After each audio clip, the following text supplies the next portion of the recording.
Another executive departure at Snap.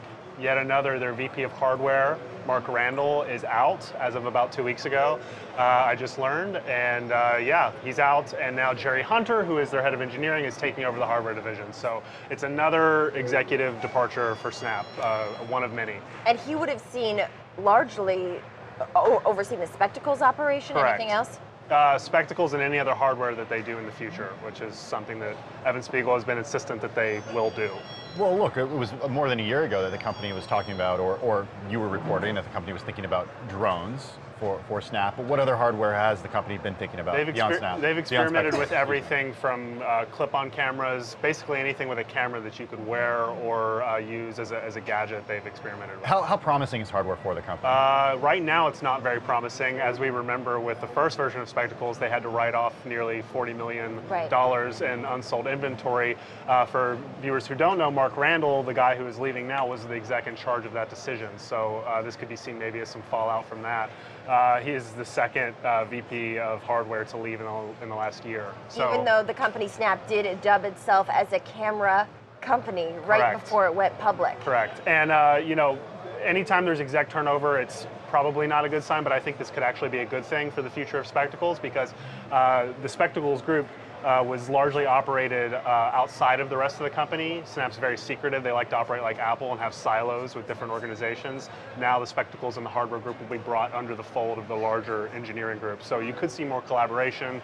You could see schedules be able to pick up. They've missed a lot of internal deadlines shipping version 2, which came out a few months ago. And as we reported at the time then, they are working on a version 3 that's set to come out next year. How many executives have we seen depart in just the past year? The CFO, the Chief Security Officer, the VP of Product, the VP of Monetization, the VP of Sales have all left since January. It's not quite Tesla level exec departure, but it's certainly close. Still a smaller company though too than Tesla for sure. Exactly, they have about 3,000 employees, so they've turned over at least half of their senior leadership in the last year to 2 years. Wow. Now, why is that though? Why? What is driving these departures? I think it's two things. I think it's Evan Spiegel's leadership style. He's a very opinionated and sometimes controversial, polarizing leader inside the company. And also, they've gone through a huge maturation process since the IPO.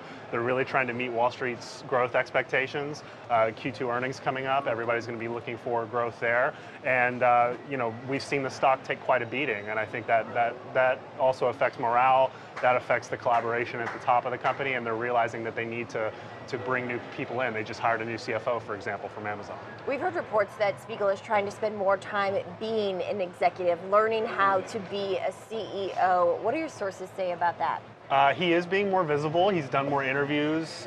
He's been more public. There's more communication happening internally, and I think that's starting to help with things. I think this is another sign that they're starting to let the teams collaborate more instead of creating these little fiefdoms inside the company that people compete with each other on. So this could be the beginning of a more collaborative Snap.